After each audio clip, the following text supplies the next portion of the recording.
Hello, everybody.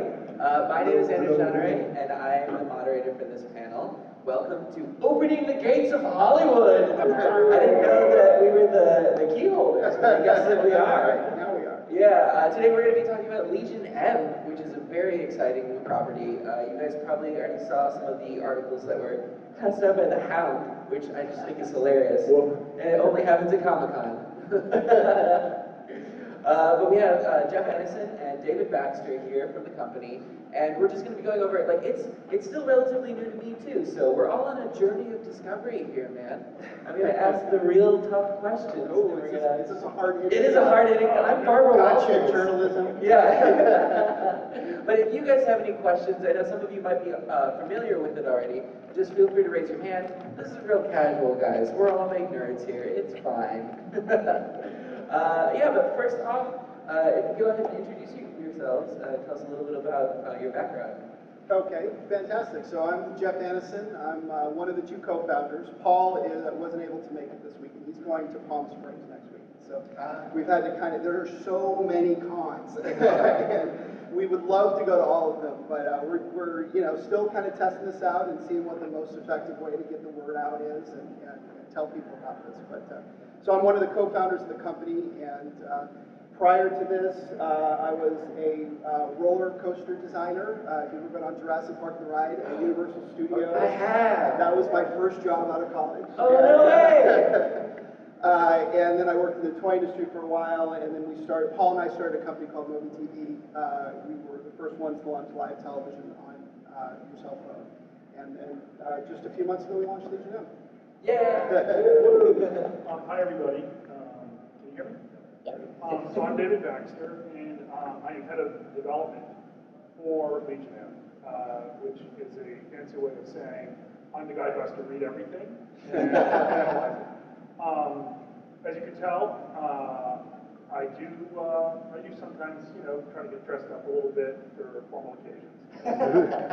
I'm also larger than life cosplay, and I found that by doing cosplay, it's kept me connected to fandom and to the whole experience of, pop culture.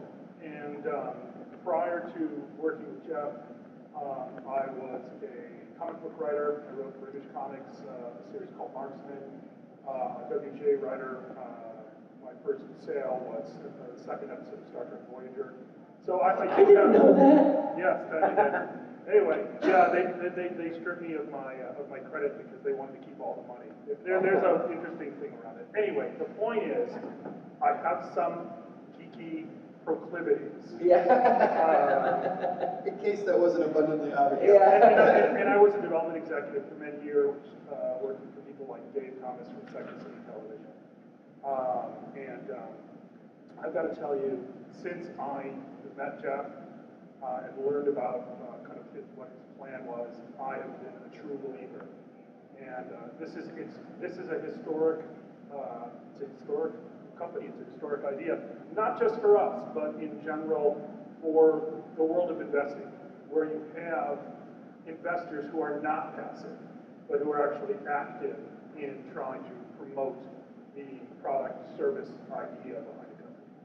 Yeah, so it sounds like we've heard a lot about the concept of Legion M, but can you give us the elevator pitch of what is Legion M? Yes. So we are the world's first fan-owned entertainment company. Just out of curiosity, how many people here are already familiar with Legion M? Okay, so about half the people. How many people here are already investors in Legion M? Oh, dang. 3, 4. Fantastic. We like all of them. This is your man. We like all of you. No. So basically, what we're doing is we're taking advantage of some brand new securities laws that just went onto the books about 6 months ago, that for the first time in history allow regular people, the general public, to invest in startup companies. Prior to this, we were not allowed to, right? Even if your brother was Mark Zuckerberg and he pitched you on this idea for a social network, you're like, wow, that sounds really cool, And he's like, well, but it's really risky. It's a startup company, right? You're probably going to lose all your money. And but it was illegal, right? You weren't allowed. He wasn't allowed to accept your money. And so as a result, companies like Facebook would go on, and if you would put in, say, $5,000 in Facebook, it would probably be worth $50 million today. And but that whole section of the market of the economy was reserved only for accredited investors. And so, so these new laws went into effect, and what we're doing is we're building a startup or an entertainment company with it, right? So the fundamental premise behind it is we can go out and we can make movies and television shows and virtual reality and all sorts of great stuff like that. We can have just the regular public, the audience, can invest and be a part of it. And so, and not in the way that you back a Kickstarter project where it's just a donation in exchange for a reward, but the fact that you're literally investing money. So if these projects go on and become successful and the company becomes successful, you can make money. Your shares will go up. Yeah. So that's kind of the fundamental premise behind it. And what really, so that's, I think, what makes it fun, right? This idea that you can have, like David said, activist investors, people that are involved in the process. When we make these films, part of our promise to you is that we want to take you along for the ride so that you can live stream from the set, or maybe we can do an online hangout with the cast and crew. We want to use the legion of fans to help us select the properties that we're going to be developing into shows and help us find, like, what are the hot new IPs? Like, what are you guys reading that's amazing? Or what's this YouTube guy that you found that is like this incredible YouTube personality? And so that's I think what makes it really fun. But I think what makes it really smart is that when you look at the economics of entertainment, one of the biggest challenges, and it doesn't matter whether you're a massive movie studio or a YouTube personality trying to break out of the basement, right? The biggest challenge is rising above the noise and getting your message and your content heard.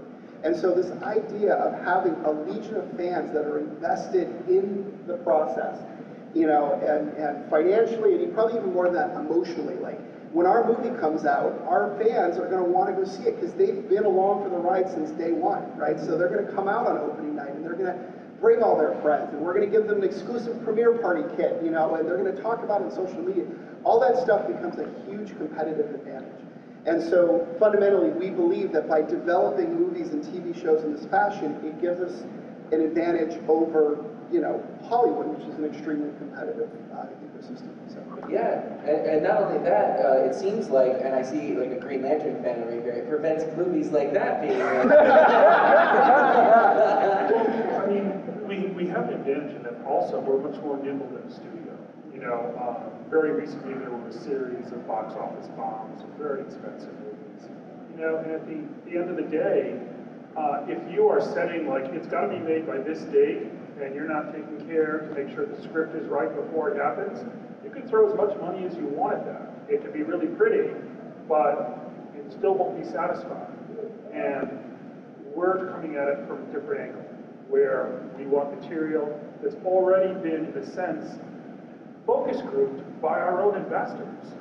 I mean, obviously, we don't want to give away major plot twists and turns, but we can hopefully avoid some of the pitfalls that the major studios are encountering right now, because they're just trying to kind of repeat, something that's a success. They just want to repeat it as much as they can to get as much money as they can. We're not about just the bottom line. I know that sounds like everybody says it, but because we are fans and because our investors are fans, we do have an emotional attachment. We really care about it. We want to create art. We want to create those episodes on television where everybody just goes, oh my God, I can't believe I just saw that. No spoilers, no one spoilers. but that speaks to kind of our intentions. Sure. Oh, go ahead. Yeah, so if I'm an investor, and I think the minimum is $100 for investors, where is my money going? Is it going directly to the studio? Is it going to a specific movie that I want to make? Or? No, that's a great question. So, so first of all, just to clarify, we're not actually raising money right now. We just finished a round. We had a historic, May 16th was the date that these laws went into effect. And we were, on that day, we were one of the very first companies to launch one of these campaigns. It lasted 3 months, and the cap that we're legally allowed to raise was $1 million. And 3 months later, we had $1.25 million worth of commitments. So it was oversubscribed. Like, we literally don't have enough room for everybody. Now we're trying to manage and figure out how to do that. What will happen now is, we're going to go through a 3-month period, and then we're going to open up. There'll be another round. It'll be at a slightly higher valuation. Sure. Anyway, so to get back to your question, when you invest in the company, you're investing in the company. Like, it's literally like buying stock in Walt Disney Studios. Although we like to say it's more like it was back when Yeah, Walt when it was exactly. Than now. Those brothers are going somewhere, I tell you. And that's not only because we have delusions of grandeur Sure. and we love to compare ourselves to Walt Disney, but really just this notion that it's a small company. It's not it's a startup company. So Sure. Anyway, and then we're developing a diversified slate of projects, and so that's diversified across mediums. So we're looking at feature films, television, web content. The first project we've announced is a VR project, and potentially even more. It's diversified across genre. We're looking. Horror is a obvious opportunity for us right now because horror budgets are often an order of magnitude or more smaller than doing a mainstream Hollywood feature film. And so, that's interesting. Sci-fi, fantasy. I mean, really, a lot of it, frankly, is up to our investors. It's up to the people, right? You guys are going to have a huge say in helping us steer the ship and figure out what sort of projects we want to. So, where does the money go? Yeah. What was that? Because he asked, where does the money go? Oh, into so the project. In terms of, or just how, say this first $1 million. So there's infrastructure, there's development. Yes, yeah. So right now, we're at kind of an interesting point, right? So our logo is the M with the bar over it, which is the Roman numeral for 1 million. And the reason is like that's our goal for the Legion, is to have 1 million shareholders in the company. And the reasoning is simple. If you've got 1 million fans, and by the way, these fans are investing, so we have hundreds of millions of dollars. There's literally nothing in Hollywood that you can't do, right? There's no story that you can't tell. There's no project that's too risky, right? There's nothing that doesn't ROI out. And so, that's our long-term goal. So, but we're starting with nothing. A couple months ago. But somebody, you and Paul have a great deal of experience. I mean, you took Moby TV from the two of you guys, the three guys in a garage, to yes, a very large company. Yeah. Paul and I did this before. Like as he mentioned, Moby TV was the company that we started. We started it in 1999. And you won an Emmy for it. Well, I was getting to that. in 2003, we were the first ones in the world to launch live television on your cell phone.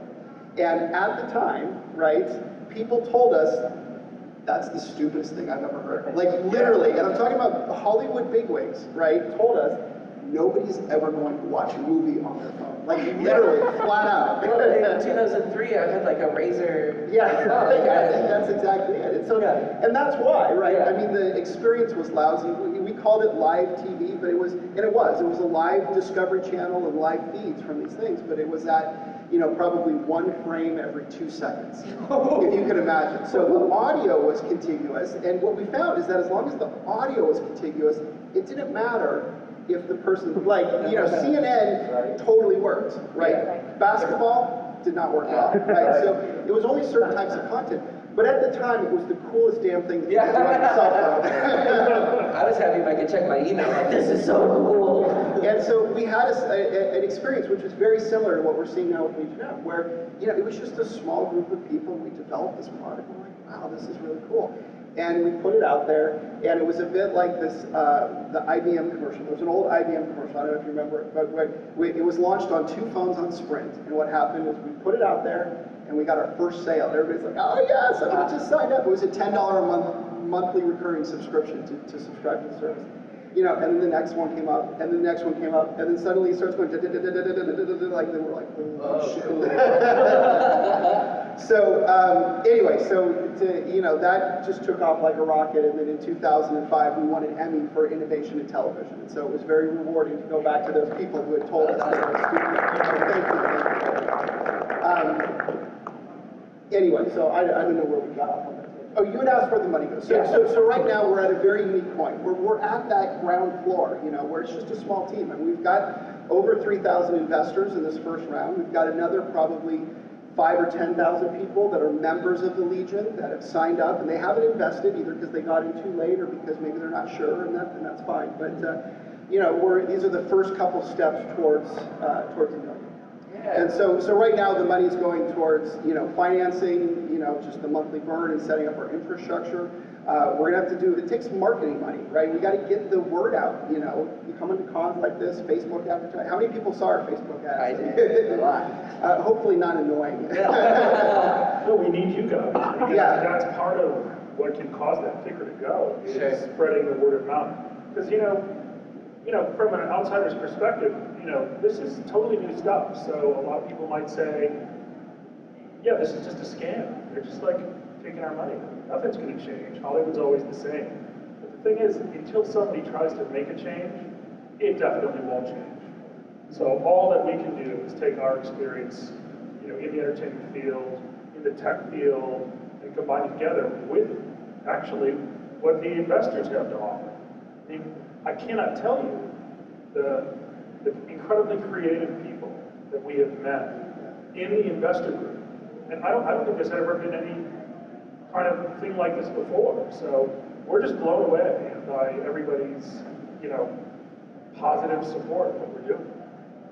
Yeah, and it's crazy because you guys mentioned that you reached $1 million in the first round, where you don't really have any properties out. Like, it's all just the idea behind it. Yeah. And but you do have properties that are in development, and it seems like it's totally aimed at me. I'm the demo. You know? Like, I would see this. Literally you. Yeah, yeah. What is Xander want? Yeah, exactly. Yeah. We did have that discussion. Yeah. Every development meeting, it's what does Sure. Xander want? What would Xander And when will Xander make a parody of whatever it is that we're Yeah. doing? That's the key. Then we'll know what you Yeah. We made it. But you listed a little bit of what you're looking Yes. at. Can you talk a little bit more about the things that are definitely on the plate in the future, or is that top secret? Well, yeah, I'll tell you what. I'll talk about the stand, and I'll let you, you know, if you want But to. then you can let me eBay. Yeah. So we haven't announced a ton of projects, and a lot of that is, I mean, Hollywood. Chicago Comic Con exclusive.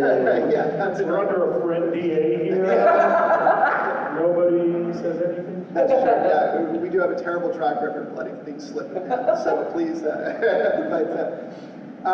so the first project that we announced is a virtual reality project with Stan Lee. And I don't know if you guys have seen, like, Stan Lee is a big believer in our company. If you saw that LA Times article, you know, he was quoted in that. You know, we had a party last week, or not a party, a little get together with some of our creative allies, and he just stopped by. Like, that blew my mind. Yeah. You know, Yeah, we're he sitting was here like drinking beers, and he freaking literally out. just stopped by. Excelsior! It's like, oh. It's kind of like the Pope, I guess. Feels like it. Anyway, so the project is really cool, and what we're doing is, I don't want to get into too much detail because we've got another press release that is going to be coming out soon, but just to give you kind of an overall overview is it's a virtual reality interview with Stan. And so what we're going to do is we're going to sit him down. He's helping select his interviewer, and it hasn't been announced yet. I don't know. That's right. but there's some rumors as to people that we're trying to get. A lot of it depends on schedules. But anyway, the idea is like an intimate interview where we sit down and we ask him the big questions, you know, about his life and about his career and about the advice that he has for other creators out there. And we're capturing it using this really cool VR technology that captures him from like every possible angle. It's like a snowball. Yeah, and so, he's sitting in the middle of a sphere with 41 4K cameras pointed at him from all directions. It captures like a terabyte per minute of data that then the computer can stitch together and create a virtual stand now in virtual reality, right? And so what the whole idea is that then you can put on the goggles and you can get as close as humanly possible to being in the room with Stan Lee. Without being a creepy. And we think that that's really cool, right? I mean, it's cool. There's We wish you tens of could millions have done it before. I mean, if you could have sat down with David Bowie, Right. or Shakespeare, you know, just this idea of, you know, there's so many amazingly talented people that we're going to lose. It's just the way things are. And if there were a way to capture them for the generations to come, so they can sort of look in that person's eye. It's different than watching somebody up on a screen or in a documentary, where you're the one who can kind of emotionally connect and see this person. That's what we would like to bring. And obviously, we'd like to do, you know, we're going to be going to our investors and saying, who do we approach? And the amazing thing is that the more investors we have, it's 6 degrees of separation. You need to get to, I don't know, President Obama? Yeah, I know. That can happen. Maybe that has happened. Maybe. So anyway, yeah, so as David mentioned, this is intended to be the first of the series. And so that's the one project that we've announced. And then we've got, I don't know if you want to talk about vaguely about some of the other I can speak very vaguely. I mean, you have to understand that, when we are going over materials, we don't control them at that point. Which is to say, we haven't made a deal, a contract with the writer or the producer or the production company. And so we literally can't speak about it until we've, one, decided that this is the right material for us, and then two, we've gone through the negotiating process. What I can say is that we really want to have as diverse a slate as possible. I mean, the good thing about investing, in shares of a company versus Kickstarter is, if you don't like the product, you control about it, there's really nothing else you can do. For us, if you don't like the stuff that we're making, sell your stocks, hopefully at a great profit. But we really hope to serve as many fandoms as we possibly can. Obviously, we'd love to revive Firefly. We'd love to bring certain properties back to life. In fact, your partner, Bonnie, was on an amazing show called The Quest. I don't know if anybody saw it. Yeah. Which was on ABC. And it was never officially canceled. And so it's remaining in limbo. And because of that, it's impossible for anybody else to try to do something like it or to do it. And it just takes us time to be able to ramp up. To be in a position to kind of get to these bigger franchises, which we would love to reinvigorate. I mean, it's all about leverage. So as the Legion grows, we're going to have more leverage. And frankly, people who own these properties are going to say, oh my God, these guys are like the blacklist. I don't know if you guys are familiar with the blacklist. It's become the arbiter of what's cool in scripts. We want to do the same thing for fandom. We want to be able to say, if Legion M is pursuing this is something that the diehard fans really, really, really want. So it's incumbent upon us to have that give and take. And a large part of our work is actually in addressing the community. And so we have to set up ways to do that. And we weren't designed as a place to discover talent, but I got to tell you, our investors are really talented. So now we are trying to figure out constructs and ways to actually tap into that. Everything will take time. These are very, very early days. I can't tell you how overwhelming it was for us to get this support without my being able to say, okay, we're doing this, this, this, and this. Usually, people, they want to know everything before they put anything in. So your faith and support in us is really welcome. Thank you.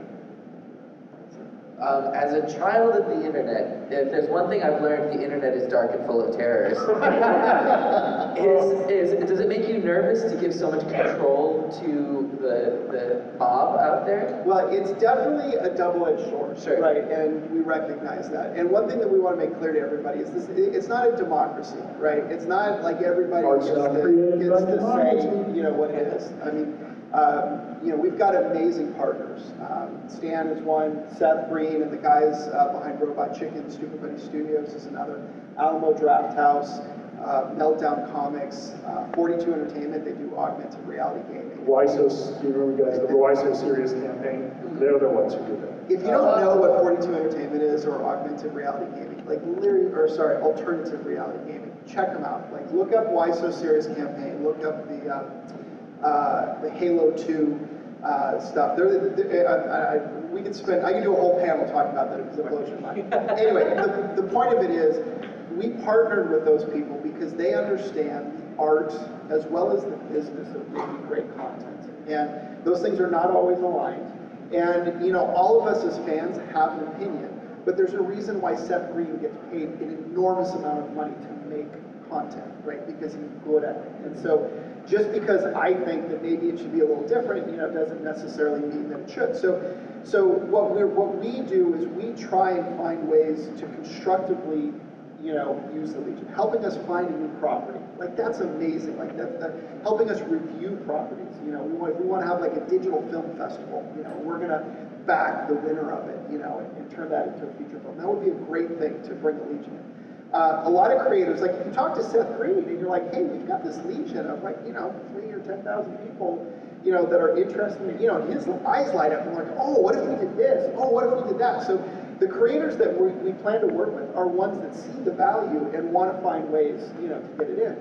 But at the end of the day, we believe firmly that you don't make great art by committee, right? You make great art by finding an artist and then backing off and letting them do their magic. So we turn over complete creative control to the creators that we're working with. But we do talk to the creators. We say, whatever you are willing, in any way that whatever you feel you can share without spoiling the magic, we do want to include you. Yeah, because there's a difference between being able to say, hey, come in and take a look at what's going on. And that we want to do as much as we possibly can without giving away spoilers, right? Because we want everybody to see the movie. I think that's the whole idea. Well, and this is one of the differences between Kickstarter. A lot of the short films and so forth, they actually give away the short film as, the thing that, the gift for contributing. I mean, if you don't stock an apple, they don't give you an apple film. That the idea is to have the product so that investors can get the most out of it, so that they can actually, profit as well as the company. Yeah, one of the things that was mentioned in the article is you can say, like, go see my movie. Like, I was one of the investors in this company. Yeah. Is Legion M planning to be like a one-stop shop for distribution, or are they looking at, like, if we made a TV show together, could we see it on ABC or CBS or something like that, or is it? So yes, okay. Like, that's the plan. Like, we're definitely more focused, especially in the early days. If we're working on a TV project, it's designed to be seen on ABC or network television or something like that, right? At some point, like once we get big enough, it's very conceivable that just our own distribution, right? If we've got 1 million shareholders, we can have our own. We can have our own. Theater chain? SVOD. I don't know about theater chain, but maybe. Actually, we're working with Alamo Drafthouse, which is one of the most up-and-coming theater chains around. So, in fact, we essentially are a studio. Because we can distribute and go directly into theaters. It's really very exciting.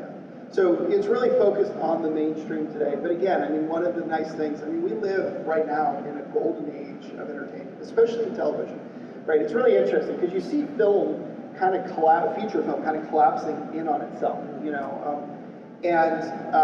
but on the flip side, if you look at what you consider television, and that includes now, Netflix and Amazon and HBO and Crunchyroll and CISO and all that sort of stuff. Like, that is just, like, that's where all the original stories are. Sure. I was reading a great article the other day. It was talking about, if you go back like 10 or 15 years ago, the top 10 films of 2000 were like all original stories. Right? In 2016, the top 10 films are all remakes and sequels and reboots. Right? And so a lot of that is just the whole economics and the culture of what the industry is driving towards in film. But the fact is that the internet has completely disrupted in a very powerful way all of these ecosystems. 15 years ago, 20 years ago, it would be very difficult or impossible for us to do what we're trying to do because everything was controlled by these massive gatekeepers. And now, because of the internet, there's dozens and dozens of these gatekeepers of smaller kingdoms, and if we don't like any of them, we can go over the top and go directly to people. And also, there was no way to discover niche fandom. I mean, there would be people who loved something, but they couldn't communicate with other people who loved it. They didn't know they existed. And the internet changed all of that. I mean, it really, allowed these conglomeration of fan bases. And now you can see the power of it, even in the release of Suicide Squad. It's fascinating to me. And it's really cool. Yeah, and more on like the tech side of it, do you have a way for people, like investors, to communicate directly to you guys, or is it like a message board or a chat room, or? It's a great point. Yeah, it's a little bit of a pain point right now. So we have a private Facebook group that when people invest or when you join the Legion, you get access to. And you know, well, first of all, it's been absolutely fantastic. I mean, for me, and it's funny, like a big part of my job, Troll hunter. while we were raising the money, was troll hunting, right? Because we were spending money on Facebook ads to raise awareness. And, you know, there's all sorts of experts on the internet you know, that would come in and say, oh, that's illegal, you can't have that. And we're like, no, it used to be illegal, but the laws have changed, you know, or, oh, you know.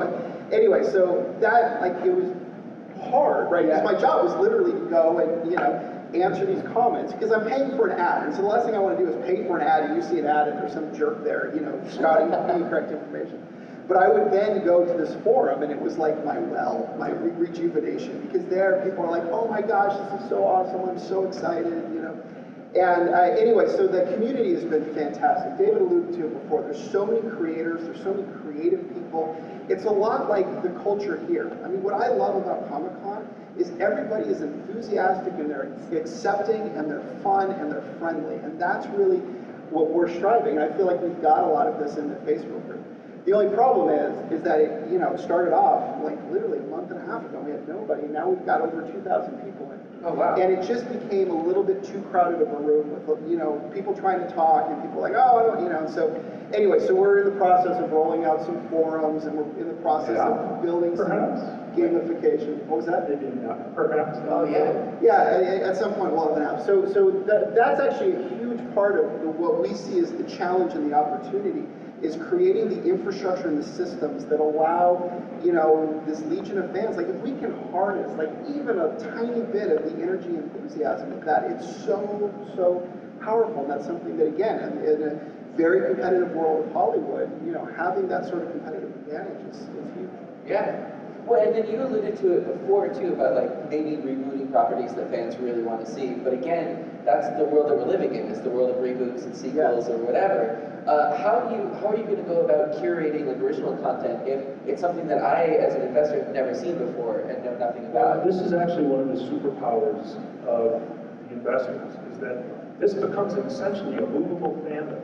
Okay. So that if we introduce, say we find a novel that's been incredibly well reviewed, but not many people know about it. Like Oprah, we can, in a sense, bring.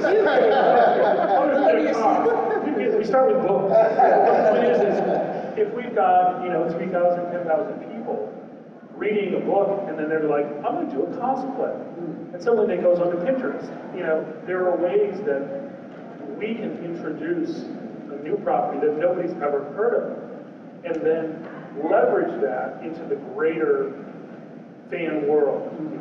And thus, we, you know, really one of our advantages would be to do original work. You know, if we have a creator who already has a track record, special, and they want to try something new. And one great example is Guillermo del Toro, who goes back and forth between these really large films to do smaller films like Pan's Labyrinth. And, you know, it usually takes years and years to get those smaller films made, because he's got to make so much money on the big films that he can invest to make his smaller films. We want to be able to shortcut that by having, you know, 1 million fans saying, you know what, Guillermo, do whatever the heck you want. We're there. I trust you. Yeah, I trust you. Scare me. We're there. Or give us some stuff to get us pumped. Sure. And that'll drive it. So does that answer? Yeah. For instance, it seems like if I am a super fan of, like, a book series, and I go, I would love to see this as a movie, could I pitch that to Legion M? Yeah, absolutely. So, I mean, if you go back to, like, kind of at the highest, most abstract sense, the way that we see it is that we've got, you know, the Legion is our chief asset, right? And within that, there's all of the, you know, as scouts, like using the Legion as scouts to help us find properties. There's also original properties that are coming from within the Legion. I mean, a very significant percentage of the people that are in the Legion are creatives. They're people that are maybe in film school, or maybe they're, you know, working a job and always have wanted to get into Hollywood. Or maybe there's a lot of people, frankly, that work in Hollywood, but love this idea of having a fan. We were approached by the writer of Sharknado. You know, guys, you can laugh, but Sharknado, you know, I think the second episode is like the most viewed second movie. The second movie was one of the most viewed movies For of sure. all time. It's amazing. And the writer, doesn't just want to be known for, making goofy type of stuff. And, it's lovely to, we're literally getting approached. We got approached by Kerry O'Quinn. I don't know if you guys have ever heard of a magazine called Starlog or Fangoria. But he was the, original publisher before there was any kind of fandom, before there was any way to know what was going on behind the scenes. This is the guy who made the magazine and inspired J.J. Abrams, so pretty much you name it, Brian Singer, and they all accredit their love to this guy. He saw this article you guys all have and called us up and said, I want to find a way to help you guys. Whoever you want to meet, let's do it. Yeah. It's really been amazing.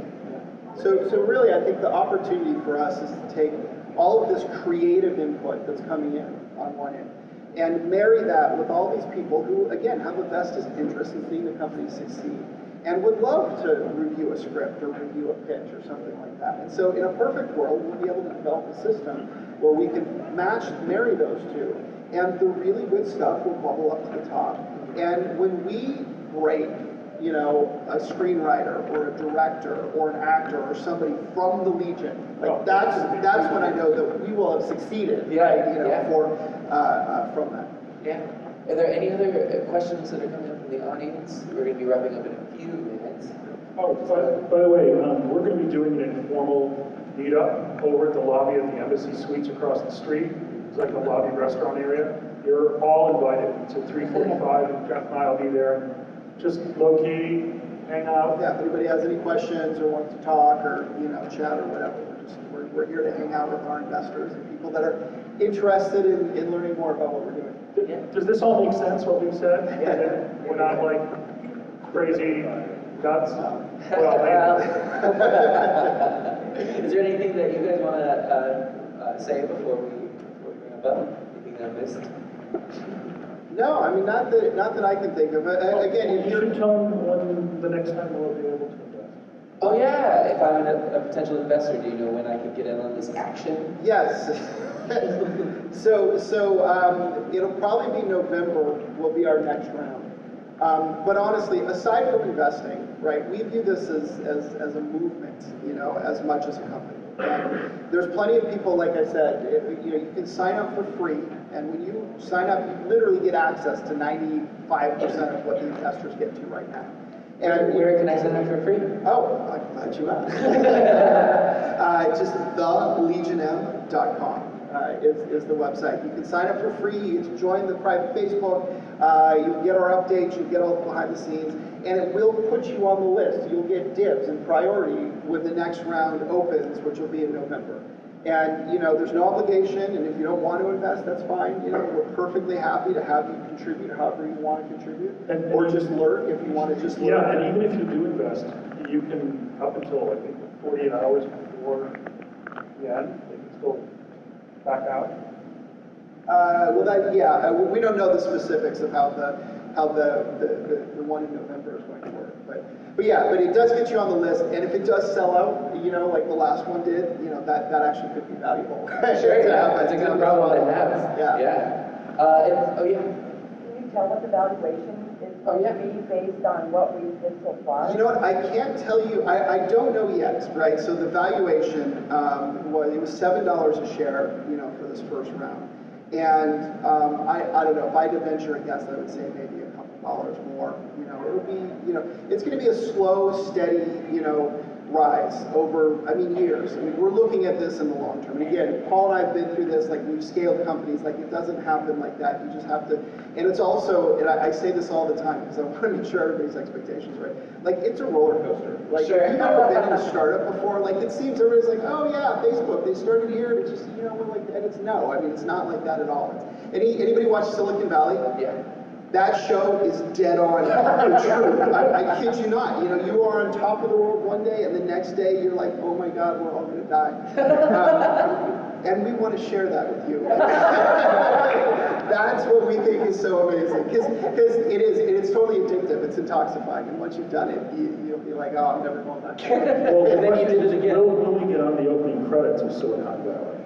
Oh, I know. Yes, that's the little yes. companies raising. Yeah. That's our goal. We got to figure out who at HBO controls that. And do All right, like guys, a- it's up to you. Yeah, Twitter campaign to get Legion M in the opening credits. That's the smartest thing you've said all day. So it's thelegionm.com. Yeah, thelegionm.com. Where can people find you on like social media? Oh, just the Legion M. You know, it's Legion M official is our Twitter and our Instagram. We don't use our Instagram too much, but we'll probably. We're using it more and more. You can definitely find. But Facebook is really probably where we're most active, and then probably second to that.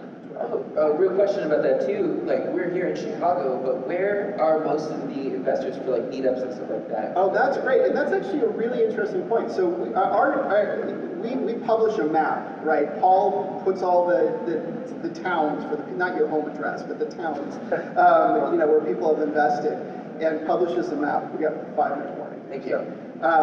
And publishes a map, and so they're really all over the U.S. There's probably 5% maybe that are international, and that's just because we didn't do any international marketing. Those are people that just happen to stumble across us. But I mean, you know, literally probably not every continent, definitely not Antarctica, and I don't know that we have anybody in Africa, but I think we got all the other ones covered. And then we've had like local meetups. I mean, that's spontaneous. Like, and this isn't us like organizing from the top down. This is, you know, we need to give a shout out to Terry and to Lori, who's here. Lori, by the way, this woman in yellow, totally saved our bacon this morning. So can everybody just real quick give Lori a round of applause? A Legion M member and investor, and we put up the Legion M signal, and she heeded the call. So thank you very much for that this morning. But yeah, we've got a lot of people. Are we live streaming, Lori? No, okay, we couldn't live stream, but you know, in an hour from now, all the people that are online in our private Facebook group will have the chance to see this. But we've had spontaneous groups in New York City and Los Angeles, and every day there's people come on saying, hey, I live in Ohio, is there anybody out there that's interested in getting together? And so creating swag, that's what amazed me. People showing up with t-shirts that we had designed. Yeah, we got scoops, right? Because like one of our plans has been, oh, we're going to do these really cool, like these are just okay, but we're going to do some really cool Legion M shirts. And we're actually designing them right now, and they're almost about to release. And we've already had like 6 knockoffs. People creating, there's a guy that's creating Legion M shirts with the states, you know, with the state of California or whatever, and it's amazing. Like everybody, you know, wants to get it. So. Yeah. Buff. What was that? A buff, yeah. Oh, there's regional. We've got big plans. So where are you guys based out of, and how do you interact with potential filmmakers or producers or whatever? Like, are you just, if you approve a project for them, are you just sending them money? Are you flying them out to where you are? So the question is, where are they based off of, and how do you get in contact with potential filmmakers? So I'll take the first part, and then I'll kick it to David on the second part. But so we're in Northern California, Silicon Valley, San Francisco Bay Area, and Southern California. So David and Terry, who are our 2 development executives, they live in Southern California. Paul and I, we come from the Silicon Valley side. We live in Northern California, but end up flying down to SoCal about half the time. And then as far as projects go, I mean, you know, David will be one of the people, you know, we're not soliciting projects from the public yet, right? There's a place where people can sign up, and like I said, we're going to have this whole system where people can submit projects, and you know, we'll evaluate them, all that. You know, again, a lot of the projects that we're looking at are working with established creators, like Stupid Buddy Studios. You know, You keep pointing at me when you say stupid buddy. I don't know. No. Just kidding. And that sort of thing. But you know, ultimately, like I said, we partner closely with the creator, but we want to see complete creative control, you know, to the creator. But it's definitely more than like we're sending checks to the person. You know, it's really, And like I said, we would love for like one of the projects on our slate to be an internal Legion M film. Like that would be really cool. And you know, if we could get to the point where we could find like cast and crew and you know, like that could happen at some point, but it's not where we are. Yeah, I mean, right now we are in very early days, maybe a year before anybody sees anything. The important thing though is to establish the relationships that we need throughout Hollywood to be able to get to the people we need to get to. And that's why having an active investor base helps us. The more we're in the news, the more people are talking about us, the more we can get over the static, the stronger we are. In terms of working with creatives, at this point, we're trying to save every dime we've got. We want to put our investors' money to work. So, we have places that we can meet in LA. We have an office in Century City, but we try to keep our overhead to sort of zero. And but we're super startup scrappy. You know what I mean? We're staying down the street. We're sharing a room. And it's all because there's $100 cheaper. If we stayed at the convention center. And so it's again in the early days. It's all about just trying to survive. I mean, honestly, startup life is saying, okay, how can I get to the next milestone while spending as little money as humanly possible? Because you just don't have it. And then once we start a dialogue with the creator, we went to Guillermo del Toro's League House to talk with him. So if they live out there, we're happy to go to them. However, but we do feel that you don't just send somebody money. You have to have a dialogue and talk about what their goals are and so forth. So directly, I guess would be the answer. And unfortunately, that's about all the time that we have for today. But make sure that you take those questions that you have or any comments or like, you suck, throw that one away. Put a pin in it and take it over to the Embassy Suites. Yep, the lobby restaurant at 3:45 to 4:45. Jeff and I will be there. We've got buttons, stickers, more articles if you want to distribute to your friends. We really appreciate everything that you guys have done for us. We wouldn't be here without you. Thank you very much. Yeah, thanks so much for coming. Thank you.